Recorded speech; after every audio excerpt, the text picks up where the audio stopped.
So artists, I asked you to explore one of the three optical illusions and explore one that you feel the most successful at or one that you like the most.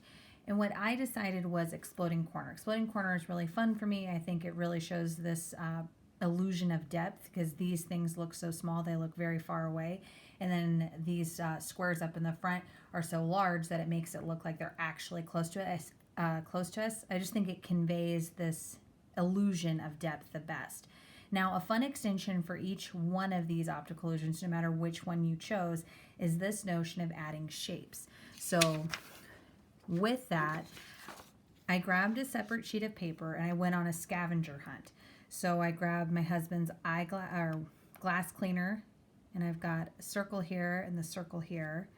I grabbed lids to vitamins, and I grabbed my coffee cup. Now, the idea is that these should fit inside of themselves, okay? So it's like sometimes I'll just stack them to make sure that I've got small, medium, large, and I know that all of them would fit inside of this, so that's really large. And I can decide if I want to use it or not.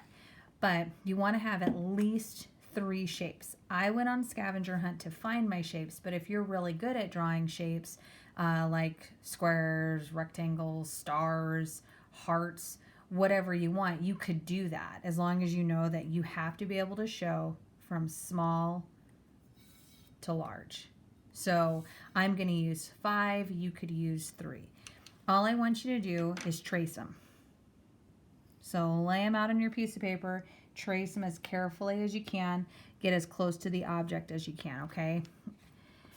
The reason it's like I'm going to do this is when I lay these shapes on top of my background where I have that optical illusion, the exploding corner, I am going to be able to kind of reinforce this idea that something is floating off my paper, okay?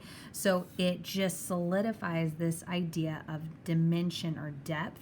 And we've kind of been working on that in our last few projects with even the houses creating dimension or depth. So it's just a continuation of that idea, okay? So I've got my 4 sizes. I'm going to add on my 5th circle just in case I want something really dynamic on my composition.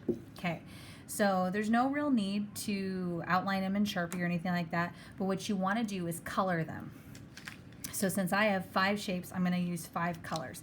I chose blue because I think that blue and orange look really good together. They're complementary colors, so it could be really cool to have blue spheres on top of an orange background. With that being said, all I'm going to do is go ahead and color in each one of these shapes with one of these colors. They don't have to be, like if you're going to use shapes, it doesn't have to be in a same color family. It could just be 5 very random colors, but it does help if they come from a certain color family, or maybe if you use the colors of the rainbow and go red, orange, yellow, green, blue, and then you can create rhythm in your color pattern. It's just a cool extension. If anything, just coloring these in one shape is one color is really cool. So I'm going to get to coloring these in and cut them out so that you guys can see what it looks like on that background.